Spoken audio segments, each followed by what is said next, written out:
Prashant Jain works as a Hindi assistant in the parliament and belongs to a middle-class family of Meerut. He believes in stepwise progression in life and has secured the 13th rank in IS 2014. He shares his experience with jagranjosh.com.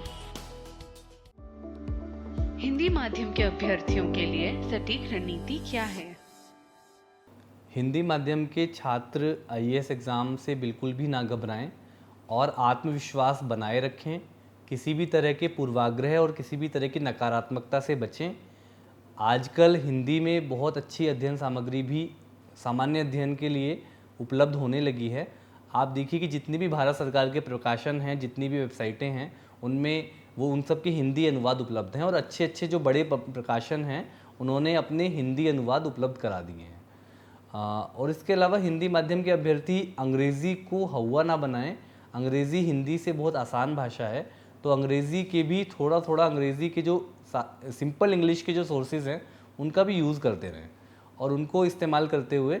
और compulsory English का paper भी होता है, उसमें कई बार तकलीफ़ होती है, तो मैं उसके लिए भी यही कहूँगा कि थोड़ा थोड़ा अंग्रेज़ी को भी समय देते रहें, ताकि एकदम से जब आप उसमें कंपलसरी में क्वालिफाई नहीं हो पाते हैं तो काफ़ी बुरा लगता है और काफ़ी निराशा होती है। तो इसलिए मेरी यही सलाह है कि अंग्रेज़ी को हौवा ना बनाएं, अंग्रेज़ी से डरे नहीं और नकारात्मकता से बचें, आत्मविश्वास बनाए रखें और हिंदी में उपलब्ध संसाधनों का भरपूर उपयोग करें। हिंदी माध्यम के अभ्यर्थियों को किन प्रमुख बातों पर ध्यान देना चाहिए? हिंदी माध्यम के अभ्यर्थियों को ये ध्यान रखना चाहिए कि पहली बात तो ये कि उनके साथ वो ऐसी मेंटलिटी से दूर रहें कि उनके साथ कोई भेदभाव होने वाला है। वो आत्मविश्वास के साथ उत्तर लिखें। मैंने आत्मविश्वास के साथ उत्तर लिखे थे और मेरे को 13वीं रैंक मिली है इस बार, तो और मुझे मेंस में 3rd हाईएस्ट मार्क्स मिले हैं। तो मैं अपने सभी साथियों को ये सलाह देना चाहूँगा कि वो पॉजिटिविटी से जब आंसर लिखेंगे तो निश्चित रूप से वो अच्छे आंसर लिख पाएंगे। तो आप हिंदी माध्यम के अभ्यर्थियों के लिए मैं कहना चाहूँगा कि वो ध्यान रखें कि वो अपने कॉन्फिडेंस को लूज़ ना होने दें बिल्कुल भी। और जहाँ भी मार्गदर्शन मिले आपको, कॉलेज के प्रोफेसर से मिले या आपको स्टडी मटेरियल भारत सरकार के प्रकाशनों से मिले या कोचिंग से मिले, जहाँ से भी आपको मार्गदर्शन मिले उसका इस्तेमाल करते रहें और इंटरनेट और रेडियो टेलीविज़न का यूज़ करते रहें। आजकल राज्यसभा टीवी पर, दूरदर्शन पर बहुत अच्छी डिबेट्स आती हैं, उनका इस्तेमाल करते रहें। हिंदी माध्यम के अभ्यर्थी सीसैट का पेपर कैसे बेहतर करें? सीसेट पेपर से अब इंग्लिश को तो हटा ही दिया गया है और सीसेट पेपर को पूरी तरह क्वालिफाइंग बना दिया गया है, तो अब इतनी बड़ी समस्या नहीं रही है। पर फिर भी उसको एकदम से अवॉइड करना भी ठीक नहीं है। 33% उसमें हमको क्वालिफाइंग मार्क्स चाहिए, तो उसके लिए मैं कहूँगा कि कंप्रीहेंशन वाला जो पोर्शन है, जो आपको एक पैराग्राफ दिया होता है उसके बाद 4-5 सवाल पूछे जाते हैं, तो कोशिश करें कि अपनी लैंग्वेज पर इतनी कमांड बनाएं कि जब आप उस पैराग्राफ को पढ़ें तो उनको अच्छे से समझ पाएँ, उस पैराग्राफ का जो मर्म है उसको समझ पाएँ और उसके बाद उसको बहुत ही ध्यान से केयरफुली आंसर करें। कंप्रीहेंशन वाले पोर्शन पे जोर दें। इसके अलावा रीजनिंग और मैथ्स वाले पोर्शन को आप अपनी कन्वीनियंस के मुताबिक उस पर थोड़ा प्रैक्टिस करें, तो आप अच्छा कर सकते हैं। क्या आप यह मानते हैं कि हिंदी माध्यम में अभी भी समुचित अध्ययन सामग्री उपलब्ध नहीं है? देखिए, इसमें कोई संदेह नहीं है कि हिंदी माध्यम में कई बार कुछ विषयों की अच्छी अध्ययन सामग्री नहीं मिल पाती, लेकिन जैसे कुछ विषय तो ऐसे हैं, साइंस के विषय कुछ ऐसे हैं, कॉमर्स के कुछ विषय ऐसे हैं जिनमें हिंदी माध्यम में बहुत कम सामग्री उपलब्ध है। लेकिन सामान्य अध्ययन की जहाँ तक बात है तो हिंदी माध्यम में अब अच्छी सामग्री उपलब्ध होने लगी है। भारत सरकार के सारे पब्लिकेशंस और सारे चैनल और सारे रेडियो हिंदी में खूब चलते हैं आजकल। Rajya Sabha TV, Lok Sabha TV, DD news और वेबसाइटें, विदेश मंत्रालय की वेबसाइट, इंडिया पोर्टल, पीआईबी, ये सब हमारे सामने आजकल उपलब्ध हैं। और इसके अलावा अच्छी अच्छी किताबों के हिंदी अनुवाद भी अब आने लगे हैं, तो अध्ययन सामग्री की समस्या अब इतनी मुश्किल नहीं रही है। हाँ, करंट अफेयर्स के लिए ज़रूर कई बार दिक्कत आती है, तो उसके लिए कोई अच्छी पत्रिका या कोई अच्छी वेबसाइट आप ज़रूर रेफ़र करें जिसमें हिंदी मीडियम में भी अच्छी सामग्री दी हुई हो। मुख्य परीक्षा में अभ्यर्थियों को कैसी भाषा का प्रयोग करना चाहिए? भाषा को लेकर अभ्यर्थियों के मन में एक शंका रहती है और मेरे मन में भी जब मैं तैयारी कर रहा था तो मेरे मन में सवाल उठता था कि मुझे किस तरह की भाषा का प्रयोग करना चाहिए। तो उसके लिए मैं ये कहना चाहूँगा कि सबसे पहली बात तो हमको ज़्यादातर सरल भाषा का ही प्रयोग करना चाहिए, सहज भाषा का प्रयोग करना चाहिए और वो भाषा ऐसी लगनी चाहिए कि वो प्रश्न की ज़रूरत के मुताबिक हो। यानी अगर कहीं पर आपको टेक्निकल वर्ड का प्रयोग करना है तो स्वाभाविक तौर पर आपको थोड़ा क्लिष्ट शब्द भी प्रयोग करना पड़ेगा, लेकिन नॉर्मली यही कोशिश करें कि भाषा सरल हो और उसमें एक प्रवाह बना रहे, पैराग्राफ बनाते रहें और क्रमबद्ध तरीके से अपने आंसर को डेवलप करते रहें। शुरू में इंट्रोडक्शन जरूर दें और बाद में एक छोटा सा कंक्लूजन जरूर दें। इस तरह से करके एक सरल भाषा का प्रयोग करें और अगर ज़रूरत पड़े कहीं तो कुछ टेक्निकल वर्ड्स का अगर प्रयोग करना पड़े तो वो भी करें। और अगर कहीं ज़रूरत पड़े और आपको लगे कि मुहावरे या लोकोक्तियों का प्रयोग भी किया जा सकता है तो वो ज़रूरत के मुताबिक कर सकते हैं, लेकिन उसको इरेलेवेंट ना होने दें, बिल्कुल भी अप्रासंगिक चीज़ों का प्रयोग ना करें।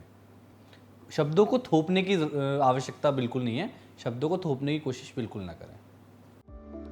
सिविल सेवा की तैयारी में आने से पूर्व एक वैकल्पिक करियर सुनिश्चित कर लेना चाहिए। इस पर आपकी राय क्या है? वैकल्पिक करियर हमेशा आपको एक मानसिक शांति और सुकून देता है। ऐसा ज़रूरी बिल्कुल नहीं है कि वैकल्पिक करियर हो तभी आप तैयारी करें, पर कोशिश करें कि एक एम्प्लॉयबिलिटी आपके अंदर ज़रूर हो। आपने जिस भी स्ट्रीम की पढ़ाई की है, जिस भी विषय की पढ़ाई की है, उस पर आपकी अच्छी कमांड हो, ताकि अगर सिविल सेवा परीक्षा की इस उलझाऊ प्रक्रिया के लंबे अवधि के दौरान आप किसी कारणवश सफल ना हो पाएँ इसमें, तो आप 2-3 साल बाद जाकर उस वैकल्पिक करियर में प्रवेश कर लें। तो क्योंकि वैकल्पिक करियर हमको तनाव मुक्त बनाता है और हमको सिविल सेवा परीक्षा की तैयारी के लिए थोड़ा सुकून भी देता है। तो मेरी समझ में अगर करियर ना भी अपनाएं, एम्प्लॉयमेंट ना भी लें, तो भी एम्प्लॉयबिलिटी जरूर डेवलप करने की कोशिश करें। परीक्षा के दौरान तनाव मुक्त कैसे रहें? देखिए, तनाव मुक्त रहना जीवन में जितना ज़रूरी है उतना या उससे कहीं ज़्यादा सिविल सेवा परीक्षा की तैयारी के दौरान स्ट्रेस फ्री, प्रेशर फ्री रहना बहुत ज़रूरी है। और मैं खुद, क्योंकि स्वाभाविक तौर पे चाहे आप अगर आप परीक्षा में टॉप भी कर लेते हैं, लेकिन जब हम तैयारी के दौरान प्रयास कर रहे होते हैं तो हमें समय समय पर तनाव भी होता है। कभी कभी हम बहुत डाउन फील करते हैं और कभी कभी बहुत डिप्रेसिव मूड होता है।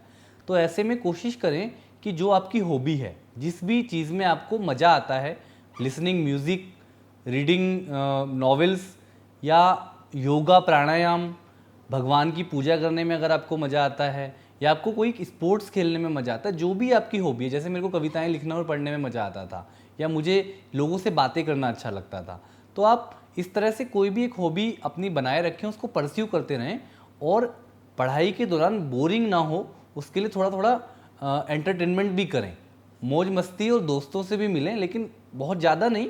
लेकिन जब बोर हो जाएं तो एक रिक्रिएशन का हल्का सा समय ज़रूर बचा के रखें, क्योंकि उससे दोबारा से एनर्जी मिलती है और फिर हम रिफ्रेश होकर दोबारा से अच्छे से तैयारी कर पाते हैं।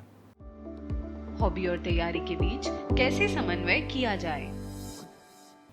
देखिए, प्रिपरेशन जब हम करने आते हैं, हम अपनी पढ़ाई और पढ़ाई के बाद अच्छे अच्छे पैकेज छोड़ के तैयारी करने आते हैं, उस पर फोकस करते हैं, तो निश्चित रूप से पढ़ाई पर फोकस करना चाहिए।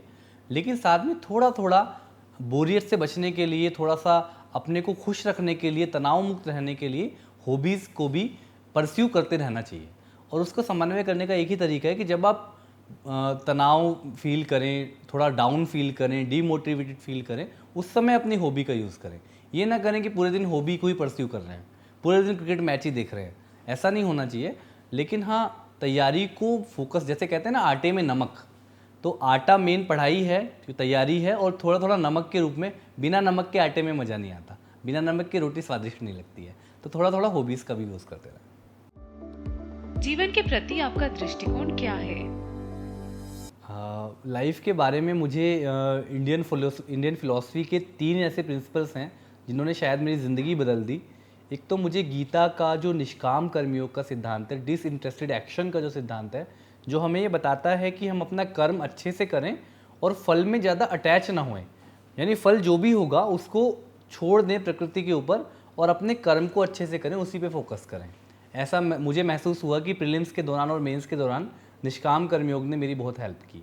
दूसरा, एक जैन दर्शन का अनेकांतवाद का सिद्धांत है, जो हमें दूसरों के विचारों का सम्मान करना सिखाता है, जिसमें हम ये ना समझें कि बस मैं ही ठीक हूँ और दूसरा गलत है। अपने विचारों को थोपने की कोशिश ना करें और हर चीज़ को सभी नज़रियों से देखने की कोशिश करें। और तीसरा है बुद्धिज़्म का मध्यम मार्ग, मिडिल पाथ जिसको बोलते हैं, यानी आप बीच का रास्ता अपनाएं, कोई भी एक एक्सट्रीम को ना पकड़ें और एक गोल्डन मीन का इस्तेमाल करें। तो मुझे लगता है कि मेरे जीवन में इन तीनों सिद्धांतों ने मोटिवेशनल फोर्स का काम किया और जीवन के मेरे नज़रिए को मैच्योर बनाया। सिविल सेवा के अभ्यर्थियों के लिए आपका संदेश। मेरा ये संदेश है कि क्योंकि जीवन जो है वो it is all about contribution. आप जहाँ भी हैं, जिस भी फील्ड में हैं, उसमें एक्सेल करें, उसमें उत्कृष्ट प्रदर्शन करने की कोशिश करें। हमारी फंडामेंटल ड्यूटी नंबर 10 जो है वो भी यही कहती है कि हमको अपने अपने क्षेत्र में उत्कृष्ट प्रदर्शन करने की कोशिश करनी चाहिए।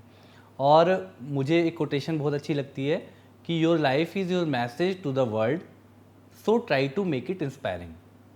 और मुझे जब कभी मैं डीमोटिवेट होता था तो मुझे दुष्यंत कुमार की 4 पंक्तियाँ हमेशा मोटिवेट करती थी कि इस नदी की धार से ठंडी हवा आती तो है। चाहे कितने भी निराश हो जाएं, लेकिन हमेशा एक उम्मीद बनाए रखें कि इस नदी की धार से ठंडी हवा आती तो है और नाव जर्जर ही सही लहरों से टकराती तो है, और एक चिंगारी कहीं से ढूंढ लाओ है दोस्तों, इस दिए में तेल से भीगी हुई बाती तो है, इस दिए में तेल से भीगी हुई बाती तो है।